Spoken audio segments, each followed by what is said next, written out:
This is Fred Richani of TSC. How's it going? I'm here to recap WrestleMania 35. Been a while since I've done a recap. I didn't think I was going to do a recap because this WrestleMania 35 show ended on April 8th. That's right. It started April 7th, and it ended April 8th. And while I was complaining about how long it was, I thought about all my European friends, including Zara Berry, who's up in Ireland, who's still awake right now. So I said, yeah, what the hell? Let me hop on the line and let me give you guys a brief recap of this 8-hour show. Now, I just want to give you guys a programming note here. We are actually going to be recapping the entire week of WrestleMania and the aftermath probably Thursday. So the Raw after Mania, the SmackDown after Mania, NXT after Mania, in addition to all the other stuff I did Mania weekend, which included the G1 Supercard with New Japan Pro Wrestling and Ring of Honor. I'll be recapping that for all of y'all, but thought, what the hell? My memory's still fresh. We just got done watching the show, and yeah, I might as well recap it. So let's not waste any time. Let's go to some of the big news here, okay? We had our main event, Becky Lynch, Charlotte Flair, and Ronda Rousey for the Raw and SmackDown women's titles. Becky Lynch got the win in highly controversial fashion. She reversed a Piper's Pit, that weird fireman's carry, F5-looking Death Valley driver thing that Ronda Rousey does, which is one of her finishers. Well, Ronda Rousey went up for that, had Becky Lynch up, spun her around. Becky Lynch kind of, gave her like a little crucifix, had the shoulders down. 1, 2, 3, quick pin. Now, upon second glance and on Twitter, courtesy of my buddy Scott Anderson, it looked like Ronda Rousey's shoulders were up. It looked like they were up. And the announcers played this up.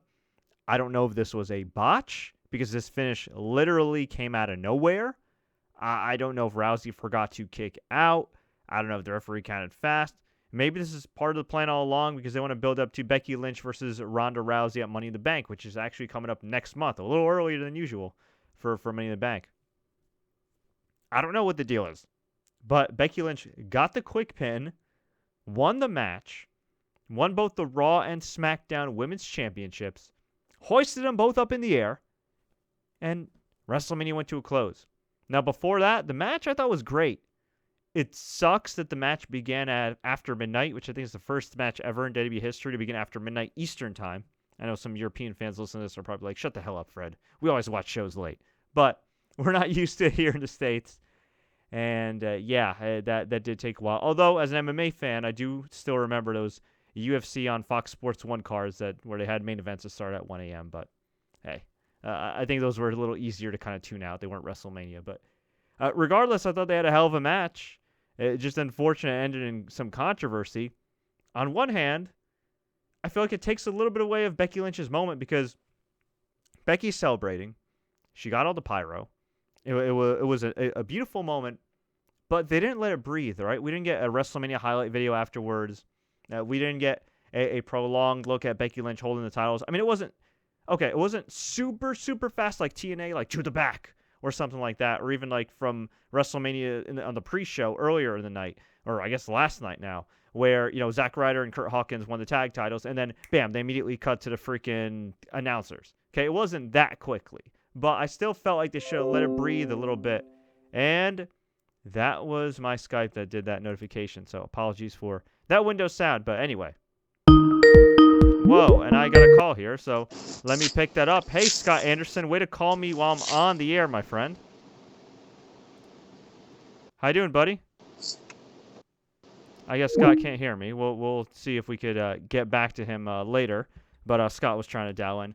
Anyway, so Becky Lynch, she won the match, not without controversy, very bizarre. But at the end of the day, I think the right person won, and they set up to a big one-on-one match where I guess Becky Lynch will finally defeat Ronda Rousey one-on-one. But she didn't make her tap out. She didn't make Charlotte Flair tap out. She also didn't get an elaborate entrance, which to me actually makes sense for the Becky Lynch character. Like, you don't want any frills if you're Becky Lynch. You just want to go out there and kick some freaking ass. So we'll try to get our buddy Scott back on. If we can't, then no worries. We'll have him on later this week to recap all the aftermath of WrestleMania. But that was a big story. The other big story, if you're listening to this on YouTube and you see my background, my thumbnail, or if you're maybe listening on SoundCloud or one of my podcast platforms, Kofi Kingston won the WWE Championship, pinning Daniel Bryan clean in the middle of the ring. Some people disagree with me on my assessment here, but I thought that Kofi Kingston and Daniel Bryan had a all-time great WrestleMania match. And I'll tell you why. One, I just thought overall the work was very strong. Everything was snug. Everything looked good. They hit all their cues and everything else, doing their damn thing. There were a lot of near falls. They didn't overdo it. The interference wasn't overdone with Eric Rowan and the New Day. It was just, Eric Rowan essentially just took out the New Day and Kofi hit him with a Trouble in Paradise, and then hit Daniel Bryan with the Trouble in Paradise to get the win. It was decisive, and maybe 10. I wouldn't say 10. Let's just say like 15 years ago, right? Maybe back during the Attitude Era, if this took place, would this be considered a good match? I think so. I think it might have been considered one of the greater matches, but I think in today's WWE, it's so rare for them to just do a finish right. And it's so rare for WWE to just put over the right guy or girl at the right time. And for once, WWE did this tonight. They did it with a lot of people, but no bigger than Kofi Kingston. We were 4 hours into WrestleMania. 4 freaking hours into WrestleMania. And the crowd was going crazy for Kofi. Chanting, Kofi, Kofi, Kofi, Kofi. They had an excellent back and forth contest. And Daniel Bryan absolutely deserves a lot of credit himself because he really took Kofi Kingston to another level. That's not to say Kofi Kingston hasn't been a damn good worker throughout his career. And look, let's face it, Kofi Kingston hasn't had the opportunity to have these kind of matches over the years in WWE, right? He's always been a hard worker, always been a really good worker, but hey, he stepped it up tonight. This wasn't Daniel Bryan carrying Kofi Kingston. Both men brought it. Both men made this championship, made this moment mean something. And when Kofi Kingston took out Eric Rowan on the floor, and Kofi Kingston set Daniel Bryan for a Trouble in Paradise, hit the Trouble in Paradise, pinned him 1, 2, 3. That resulted in one of the most beautiful wrestling moments, forget WrestleMania, wrestling moments ever. Ever. Because Kofi Kingston became, to the best of my knowledge, the first black WWE champion since The Rock in 1998. Now, Booker T and Mark Henry absolutely deserve their props. They were both world champions. They held an alternate version of the world title. Bobby Lashley was a 2-time ECW world champion. Those men absolutely deserve recognition. But this is a big deal as well because representation matters. This man earned it. He wasn't handed anything. Okay, no disrespect to Jinder Mahal. I thought Jinder Mahal being the first Indian-born WWE champion was a great moment. The reality is they kind of just propped up Jinder Mahal overnight, and he fell back down into obscurity. So while it was a great moment in time, he kind of fell back to the wayside. Here's a guy in Kofi Kingston who, for the last 11 years, has consistently done good to great work, has proven himself over and over again. They gave him the U.S. title, the Intercontinental title, the tag team titles, put him in random tag teams with R-Truth and CM Punk, put him with the New Day, which originally was Death. He made it work with Big E and Xavier Woods. And for him now, for it to culminate in this moment, it was incredible. And Kofi's talked about it. Okay, it's for everyone. This is for everyone who's ever been overlooked, everyone who's ever been passed over. But man, I can just imagine you. And Stokely Hathaway tweeted this out. You see, there's gonna be kids that look like Kofi Kingston that see this moment, that see him celebrating in the ring with his kids, that see him celebrating with his friends, crying. Just the outpouring of emotion. This genuinely great family man and hard worker, a person who is at the top of his profession, succeed and show people that, you know what? People like me can do it. And it was just, man, I don't know. I teared up watching it. I really did. And I if you haven't watched this match, if you haven't watched that moment, geez, I'm tearing up just talking about it right now. Go watch it. Seriously, go watch it. The irony is 5 years ago, I teared up watching Daniel Bryan win the world title at the main event of WrestleMania 30. And here we are 5 years later, Daniel Bryan putting over Kofi Kingston, clean as a sheet, and Kofi winning this match, crowd going nuts.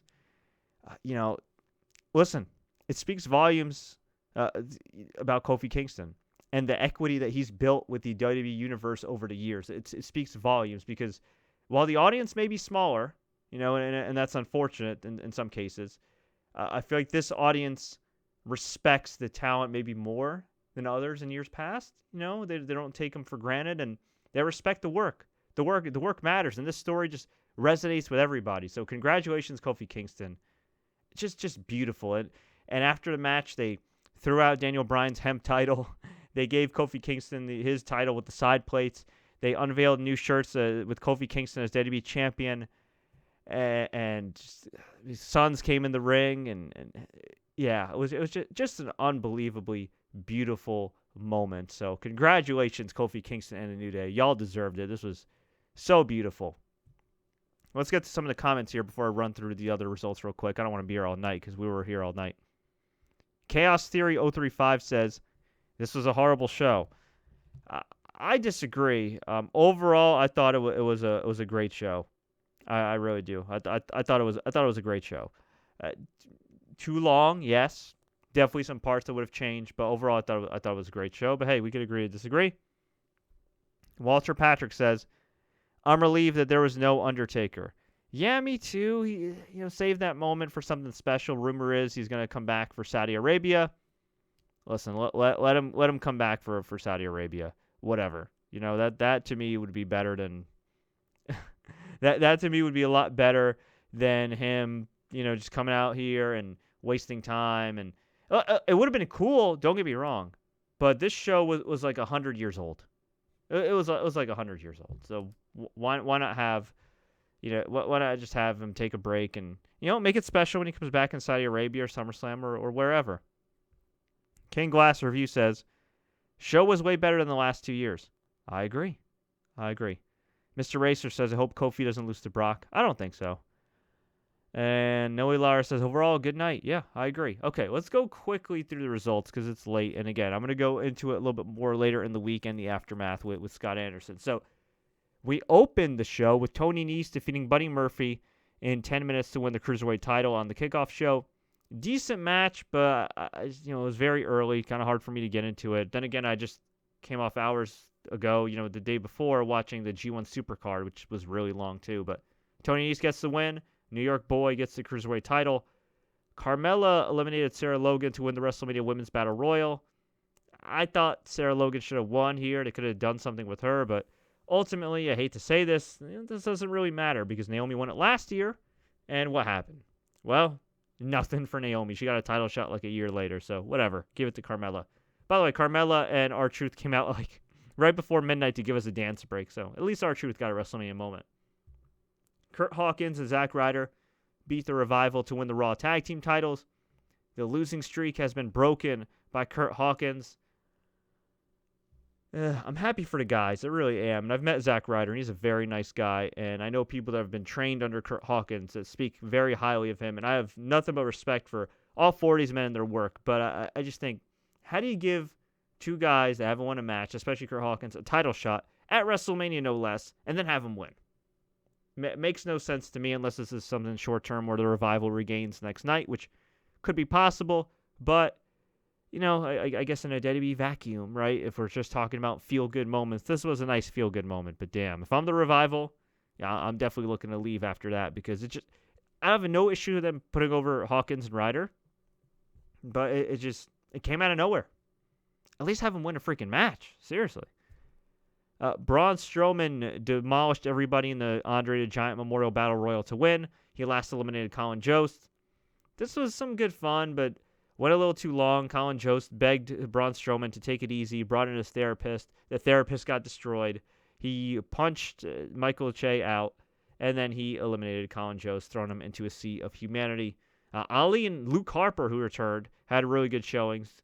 Andrade as well, but ultimately it was Braun Strowman who stood tall. And the opener, Seth Rollins defeated Brock Lesnar officially in 2 minutes and 30 seconds to win the WWE Universal Championship, although technically the match started before because Brock attacked Seth before the bell. This opened the show because Paul Heyman was pissed off that Brock wasn't main eventing. Seth took a beating here. His back was red, purple, whatever. Imagine all the times you've seen Brock Lesnar sweat and pulse profusely. That looked like Seth's back. That was freaking nuts. It was absolutely brutal. But Seth got the win with not one, not two, but three curb stomps to win the Universal title. And I guess Brock Lesnar, who looked in fantastic shape, is finally getting ready for a match with Daniel Cormier for the UFC Heavyweight Champion. And as an MMA fan, I sure as hell cannot wait. And hopefully he could be there live for that fight, because that should be one hell of a spectacle. But congratulations, Seth Rollins. Brock Lesnar did a great job as well. Damn good opener. AJ Styles beat Randy Orton next. This was a hell of a match. I really liked it. Very technical. Not for everybody, but I thoroughly enjoyed it. Just kind of a weird pacing and order, right? I mean, they followed the hot title change, so they had a little bit of trouble getting the crowd. But AJ kicked out of the RKO, hit Orton with a phenomenal forearm outside of the ring, back in the ring to get the clean pin. I thought this feud would actually continue and that Randy Orton would beat him, but maybe they're going their separate ways after the brand split, or should I say, the superstar shakeup. The Usos surprisingly defeated Aleister Black and Ricochet, Rusev and Nakamura, and The Bar to retain the SmackDown Tag Team titles. Pretty good four-way. I'm not a big fan of multi-man matches, especially because I've seen a million of them this WrestleMania week, and forget, freaking WWE doing all the multi-man matches. But I'm happy Usos got the win here. Just, I don't understand. You had a chance to put over Aleister Black and Ricochet huge, and you have them sort of lose to the Revival. I mean, I think they won by countout on Monday, only to not get the titles. They lose clean to the War Raiders, which, I don't know, I would have given the titles. And then they lose here. I'm very confused, and I thought it was a missed opportunity. I'm happy for the Usos. They got their WrestleMania moment, but I think Aleister Black and Ricochet getting put over here, getting the titles, missed opportunity. Miz and Shane McMahon might be the most surprisingly, I don't know if it was a great match, but it was definitely a great spectacle.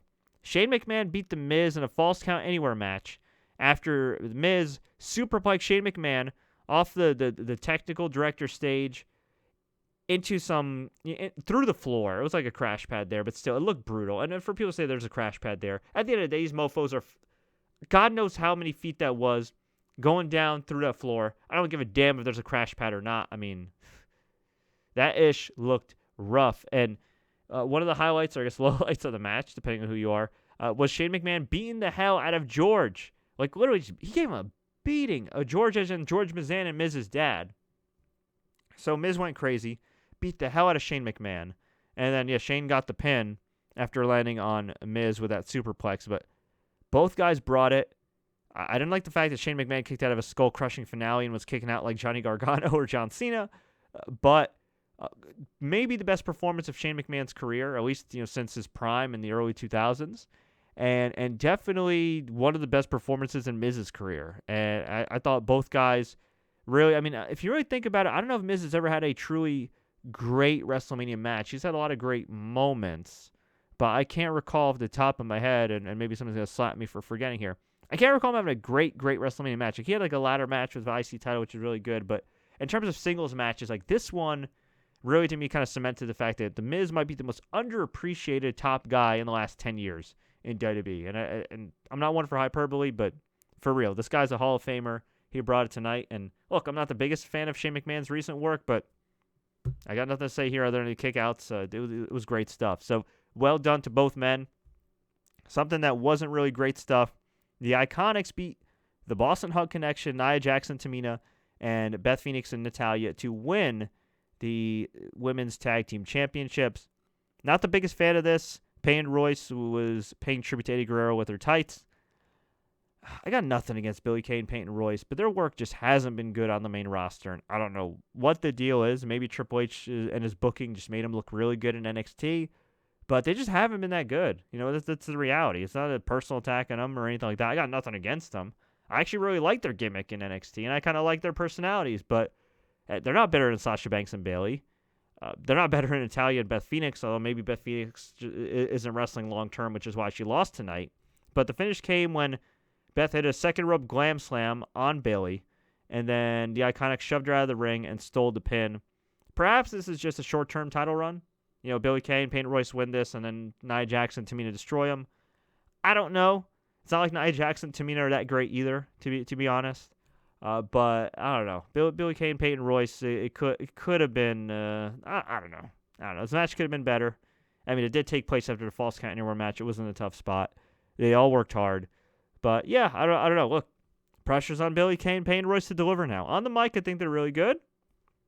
They both got great looks with their attire and how they carry themselves. But in terms of like their swagger and everything else in the ring, like they look like superstars. But in the ring, they just other than like their debut and a couple matches with Charlotte Flair, I haven't seen much out of them. As far as wow, they look really good, in the ring. So hopefully they'll step it up. But I don't know. I'm not encouraged up to this point. No disrespect to them, but yeah. We had Kofi Kingston versus Daniel Bryan. As I mentioned, Kofi Kingston beat Daniel Bryan clean. This was one hell of a freaking match. Kofi Kingston got the win. As I mentioned before, one of the most beautiful moments, emotional moments in WrestleMania history. And what can I say? God bless Kofi Kingston, man. That was just, that was just beautiful. I don't know what else to say. It brought me to tears, and I hope WWE learns from this and sees the reaction this gets. And I know some people were saying, well, Kofi Kingston signed a contract that looked wonky and it had some fine print on it when you zoomed in on SmackDown. I know some people are saying, oh, maybe Becky Lynch is stripped of the title come Monday Night Raw. I don't want to worry about that right now. It's 1:08 a.m. Eastern Time. I just want to be thankful that I got to witness these great moments and just enjoy it because, for the longest time, WWE was about getting heat.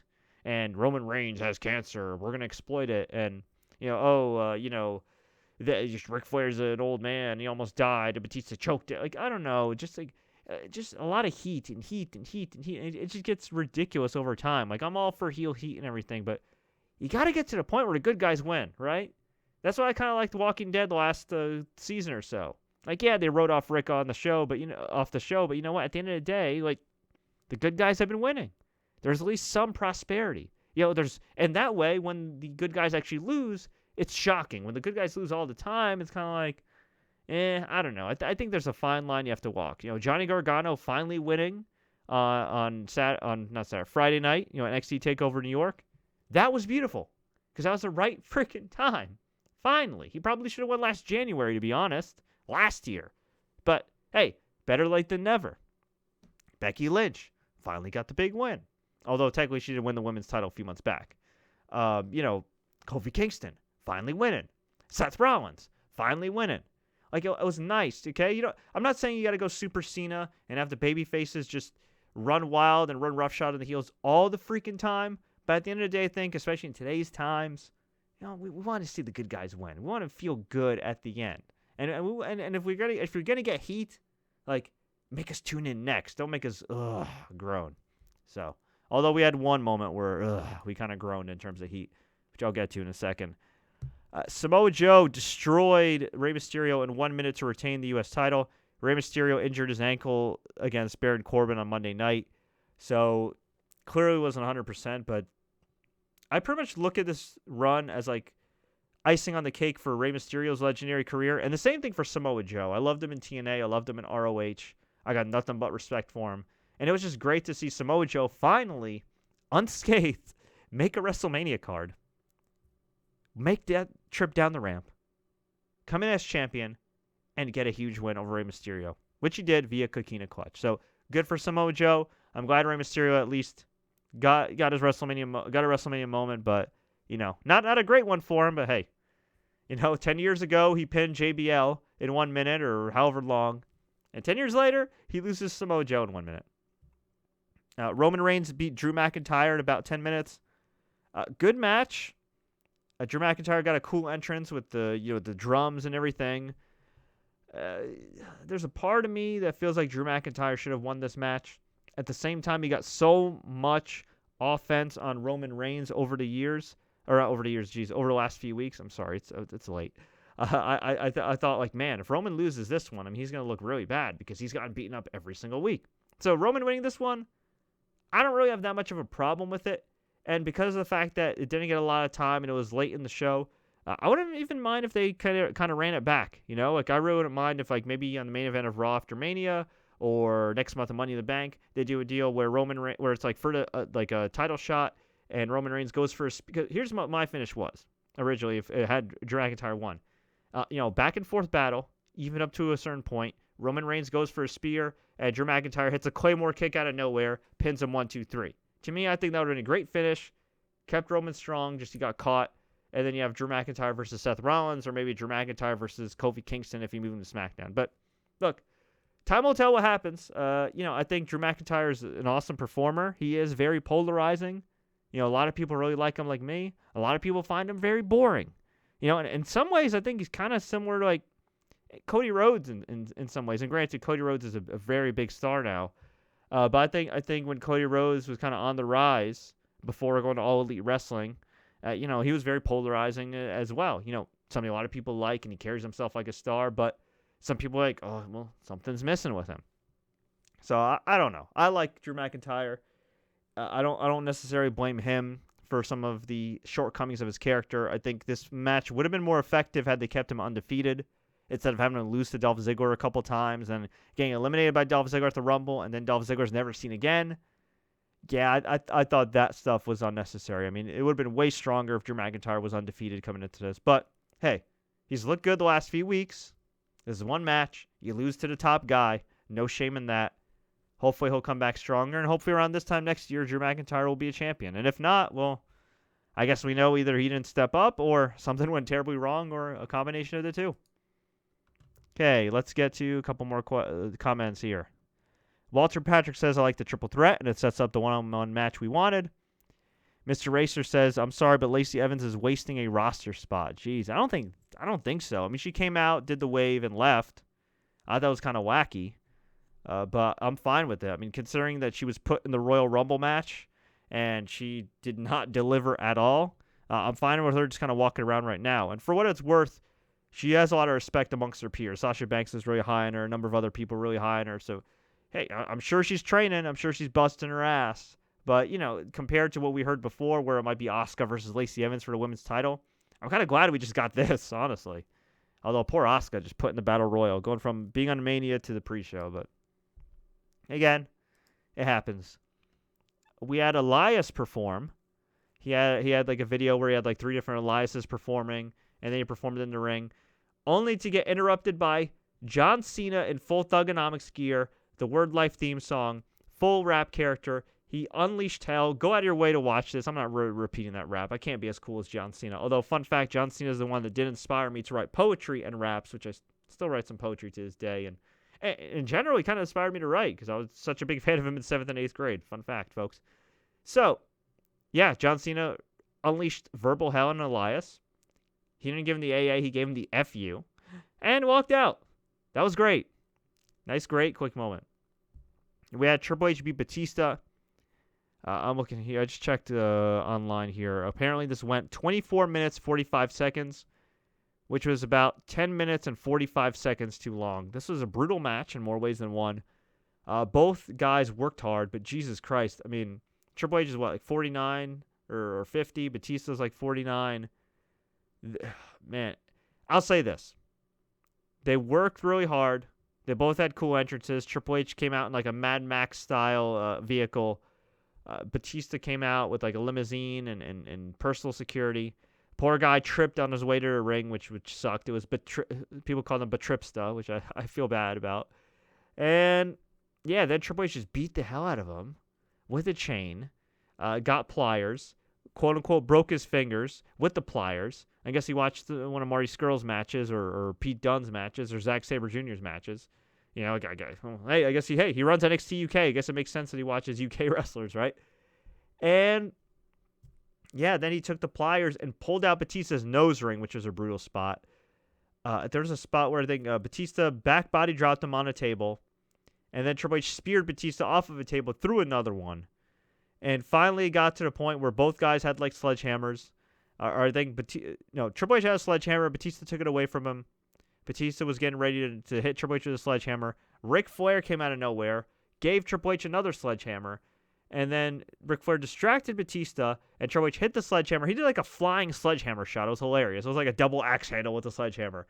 And then hit the pedigree, got the win. This was actually, I think, top to bottom, a damn good, violent match. Like, it felt like a fight, but, I mean, this took place like 11, I think. went way too long. And quite frankly, I think that time could have gone to the main event. The main event went over 20 minutes still. But dude, what are y'all doing? Okay? The perfect old violent guy match. Okay? Go back to WrestleMania 33. Goldberg, Brock Lesnar. That was what? 5 minutes? Maybe? And to me, it was one of the best title matches in a long time because it just felt like a fight. And it didn't overstay its welcome. Boom, bada boom, done. That's it. Both guys got offense. There was some crazy stuff done, and they were out. This went way too long. It just went way too long. And that's the case for every Triple H match. And I know we're at the point where, listen, Triple H has been around forever. He's going to get his elaborate entrance. He's going to get his long match and everything else. But, damn, man, like, either make WrestleMania 2 nights or cut your matches by 10 minutes. That's ridiculous. I love Triple H, but, dude, man, that ain't it. Baron Corbin beat Kurt Angle in 6 minutes to retire him. Kurt Angle missed a moonsault. Baron Corbin had moved out of the way. Hit the deep six. 1, 2, 3. Yeah. Baron Corbin. I get that the guy is leaving. That guy being Kurt Angle. You want to put the young guy over on the way out. But, I mean, Baron Corbin has got to be one of the most overrated talents in the history of WWE. And look, I'll say it, he's a very proficient worker. He's certainly a lot better than we started. He might not even be bad, honestly. But when you compare him to any of the top guys in WWE, in NXT, hell in NXT UK, in 205 Live, in New Japan, in All Elite Wrestling, you know, like, you get some of the top guys in Impact, really. Like, he's not up to snuff as far as in the ring. You know, like, he's perfectly fine. He's proficient. Everything he does looks pretty good, actually. A lot smoother than it used to look. But, you know, we're in an era now where there's so many great matches on a regular basis. And then you have this dude here. And here's my thing, too. If you're going to push this guy, at least costume him as a wrestler, right? Give him some gear again. What is this with the freaking Applebee's waiter, bartender crap? But what is this? Right? Like, I'm not a fan of his at all, okay? I don't care for him. I don't care for the character. Some people really like him. That's cool. Whatever. Okay, you're allowed to have bad taste. But just at least dress him like a wrestler. My God. That was to me the saddest damn thing. Like, just freaking bartender barista just pinning Kurt Angle. But Kurt, the professional, put him over. Got up. Thanked the fans for all the memories. Asked for one last you suck chant. And walked out of the ring. His wife was crying. Man, I was tearing up. Kurt Angle should never wrestle again. He's looked rough these last few weeks, last few months, last few years, really. And, all I can say is, you know what? It is what it is. I just pray that the man can live a somewhat healthy and happy life. I'm sure, it's going to be tough for him to age a bit with all the damage he's taken. I just pray that, lives a healthy and happy life, a long life. And I pray that WWE continues to take care of him. I hope he's always part of the WWE family. I know they had beef in the past, and they squashed it a couple years ago when he came back for the Hall of Fame. Hopefully he stays under their umbrella for the rest of his life, and they take care of him. Because this guy, there might not be a man that has sacrificed more than Kurt Angle in terms of physicality, for the wrestling business. He really has. He's left it all in the ring. I know he had a lot of problems. I know he didn't always do the right thing in the past, but he's turned his life around, and yeah. Well, what else can I say? I love Kurt Angle. I wish him the very best. I wish his family the very best. And yeah, in some ways, it was kind of like, I won't say a mercy killing, but just like, the mercy rule. Like, okay, I'm sad he lost to Baron Corbin, but after my initial shock, it's like, you know what? He really shouldn't be wrestling anymore. So, best wishes, Kurt Angle. Get healthy, my friend. Do some DDP yoga. Take care of what you got to take care of medically. Drop some weight. Whatever you got to do. Okay? Just please don't wrestle again. That was sad. We had Finn Balor beat Bobby Lashley in 4 minutes to win the Intercontinental title. He came out as a demon. I'm trying to think of any highlights of this match other than the demon stuff. Well, actually, Bobby Lashley did spear him off the apron, which was just a crazy bump. I mean, they're in the death spot. He did do a spear off the apron. I guess they had to get it in their moment. And yeah, Finn Balor got the win. It was fine. It was a quick match. And then we had Becky Lynch defeat Ronda Rousey and Charlotte Flair, as I mentioned at the top of the show, to win the Raw and SmackDown Women's titles. Becky Lynch reversed the Piper's Pit Slam by Ronda Rousey to get the pin, but not without controversy because Ronda Rousey's shoulder appeared to be up. So overall, I gotta say, I mean, look, really long show. Really, really long show. Too long. I think Triple H versus Batista, to me, was the only egregiously long match. Like, it was the one match where I was like, okay, this is just ridiculous. But other than that, I really enjoyed the show, truly. And you guys know me. I'm not always the most praising of WWE lately, just because of some of the things they've done. But they've been hitting a home run on a lot of things, and I thought they did a hell of a job here. Another complaint. Hulk Hogan was introduced at the beginning of the show by the host, Alexa Bliss. Alexa Bliss looked great and did a great job on the mic and as the host. Throughout the night, we also had guest commentators, JBL for one match, Booker T for one match, Shawn Michaels for the Triple H Batista match. And I love Shawn Michaels, but he kind of sounded like your drunk uncle at a family reunion when calling a match that was supposed to be career-threatening for Triple H. So that was a little wacky. And yeah, I mean, Hulk Hogan just, revved up the fans for WrestleMania. He called it the MetLife Stadium the Silver Dome as a joke. And then he unpurposely, inadvertently, by accident, actually messed up MetLife Stadium's name, calling it the MetLife Center. And what else can I say other than he's still a piece of crap. I still don't really care for Hogan. But whatever. They brought him out there. It was quick. It was painless. And at least they got the garbage out early. But yeah, I'm just looking through here if I missed anything else. There was a lot to take in. Oh, Colin Jost and Michael Che were backstage at the trainer's room. And Scott Hall and Kevin Nash were revealed as the doctors. And presumably, they did some unsavory things to Michael Che and Colin Jost. So there you go, I guess. I mean, that's that. Let me see if there's anything else. Oh, yeah, when Natalya and Beth Phoenix came out, Bret Hart kind of gave him a high five before they walked to the ring. So that was a nice moment. Bret Hart got tackled by some dumbass fan who's actually an amateur MMA fighter on Saturday during the Hall of Fame, which is crazy. Barclays security, get your ish together, man. That was pathetic. Pathetic security. I mean, the wrestlers actually were the ones that took the guy off, and Dash Wilder knocked him out with an uppercut. Thank God. But, Bret seemed to be okay. There are charges filed against the guy, which is good. So glad to see him out there. Glad to see Beth Phoenix and Natalya have their moment. So yeah, overall, I think from top to bottom, a very memorable show. I mean, a hell of a show if you really think about it. I mean, look at all the title changes we got here.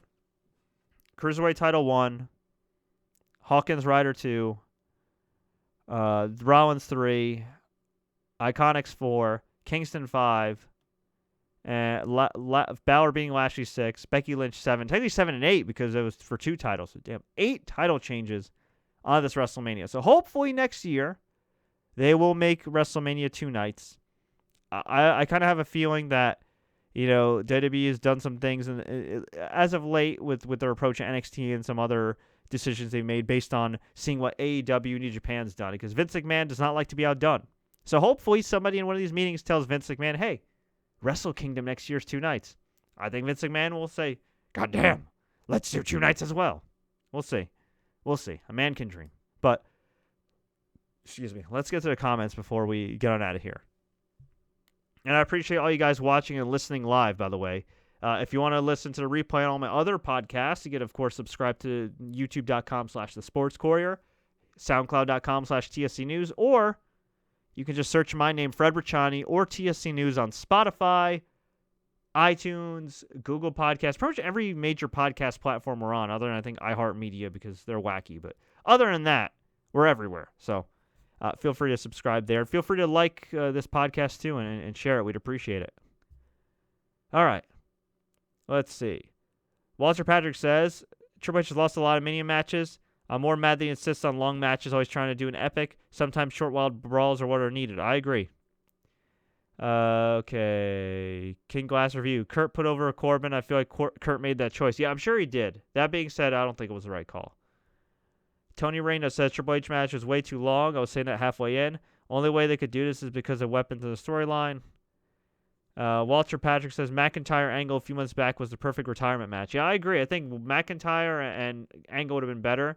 And Angle maybe actually getting some offense on McIntyre in a match earlier in the show would have been better. And, you could still put over McIntyre, but instead of McIntyre maybe putting him over, you could actually have maybe Kurt Angle kick out of a Claymore, make him look like a warrior. Kind of like the way Roman Reigns put down Undertaker at Mania 33.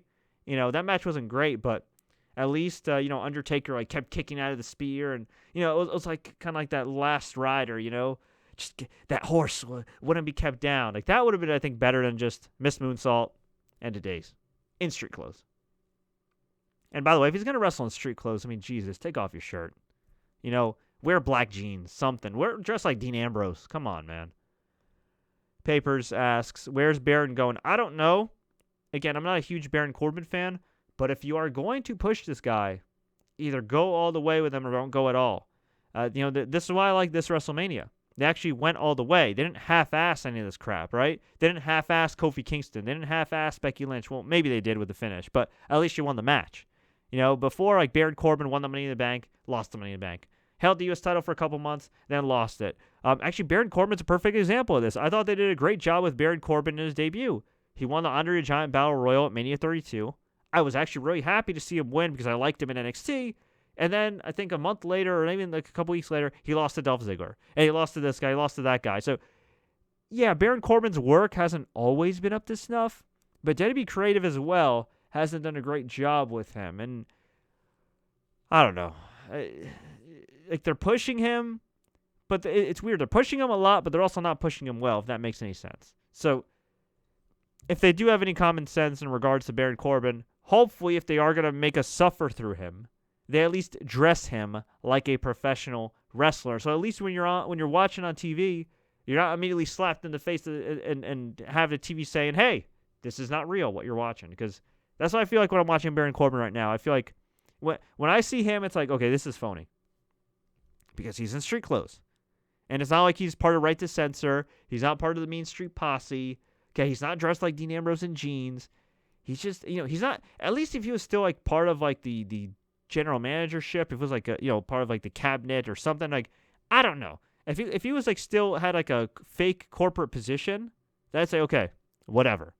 But yeah, I don't know. Somebody's asking, where's my man Scott Anderson at? Yeah, I tried to get Scott on. Skype's being weird, and there's a new version of Skype that is just a huge pain in the ass. So apologies for not able to getting him on. I kind of did the stream very last minute, but him and I will be back on later this week, probably around Thursday, to go over the WrestleMania Aftermath. And by the way, you can also watch our videos if you want on Facebook.com/The Sports Courier. We actually now live stream a lot of our videos simultaneously on Facebook and on YouTube. So you can actually just search The Sports Courier or TSC News on Facebook and check out our videos there. Holiday197 says, a big part of me is hoping that Conor McGregor and John Cena is the match at WrestleMania 36. Well, look, Conor McGregor's got a rape case going on in Ireland. I'm actually kind of shocked that they're still running his ads on USA Network for the Proper 12 whiskey. I feel like if this wasn't a rich white guy, that this, put it this way, if Kobe Bryant's rape accusation occurred around this time in this social media age, while he was still active, with commercials running during Monday Night Raw, I don't think you'd see those commercials anymore. So, yeah, I do think it's a bit of a double standard. And, that's a serious deal. That is a real serious deal. And UFC hasn't been that great with public relations in recent years. But I'll tell you this, they're certainly smart to have had Dana White put out this statement where he said, I'm glad Conor McGregor's retired, and, hey, I'd retire if I was him too, and, happy retirement. Now, Conor McGregor did walk that back and recently tweet out, I'll see you in the octagon. But I don't know. I know we're talking about UFC now, but some of the stuff that him and Khabib are saying online, especially with Khabib calling him a rapist, and look, they're allegations. We don't know if it's true or not, but obviously Irish police had enough evidence to at least, pursue him. And in the case of Conor McGregor saying that Khabib married a towel, when Khabib's wife is of Muslim faith, That to me is like you're getting, I don't know. This is real life. Like, this is real life. We talk about, people talk about hip-hop beefs and Biggie and Tupac and even like 50 Cent and Ja Rule with some of the stuff getting too real with gun violence and stuff like that. I mean, man, that's where I see this going if it doesn't cool down. So it might be for the best that Conor McGregor doesn't do WrestleMania and maybe stays away from the cage. It's just you're getting to the point where this is, some of these dudes, Habib, some of these dudes, man, they don't play around. It's not. This isn't good. So I don't know.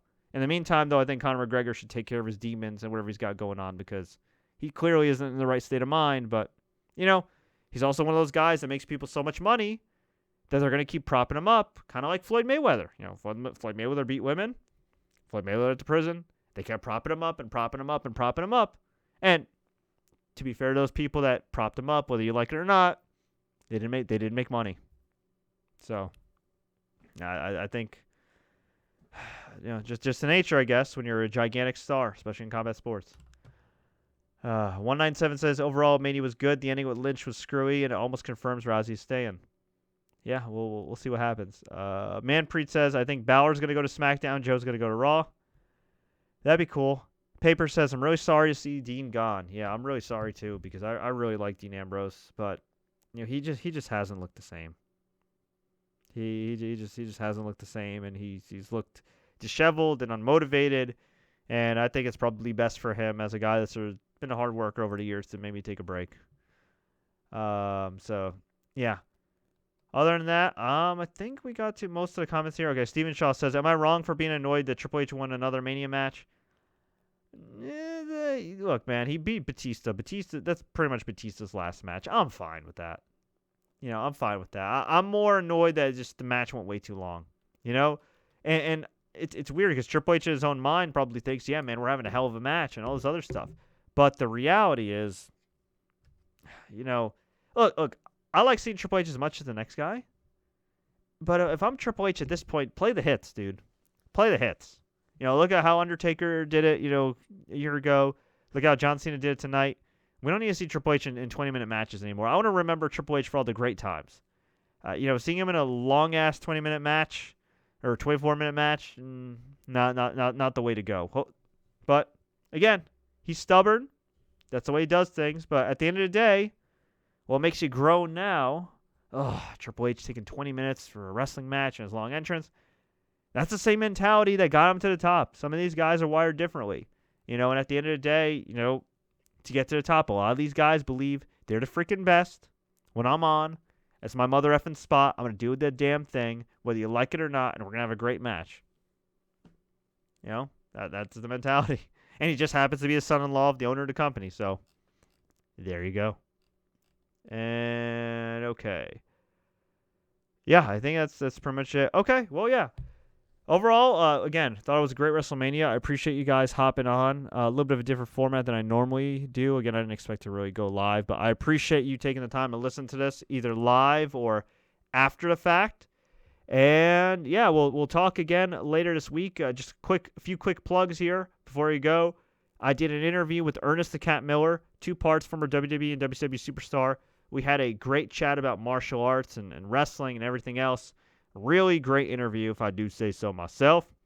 And I also just did an interview with PCO Pierre-Carl Ouellet, a.k.a. half of the Quebecers of WWE Tag Team Championship fame, a.k.a. the now former Ring of Honor World Tag Team Champion, current Ring of Honor 6-Man Tag Team Champion, a.k.a. Jean-Pierre Lafitte, I think he was, who feuded with Bret Hart, or is it Latif? It might have been Lafitte. I don't remember. It was before, but whatever. Jean-Pierre from the mid-90s WWF who feuded with Bret Hart. He's done just about everything, and we had a really nice chat. I actually got him on video chatting with me, so that was a lot of fun.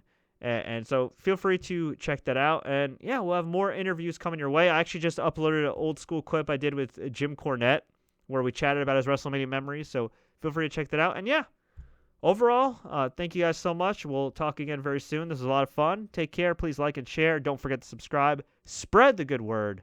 And as always, enjoy the matches and have a fantastic week.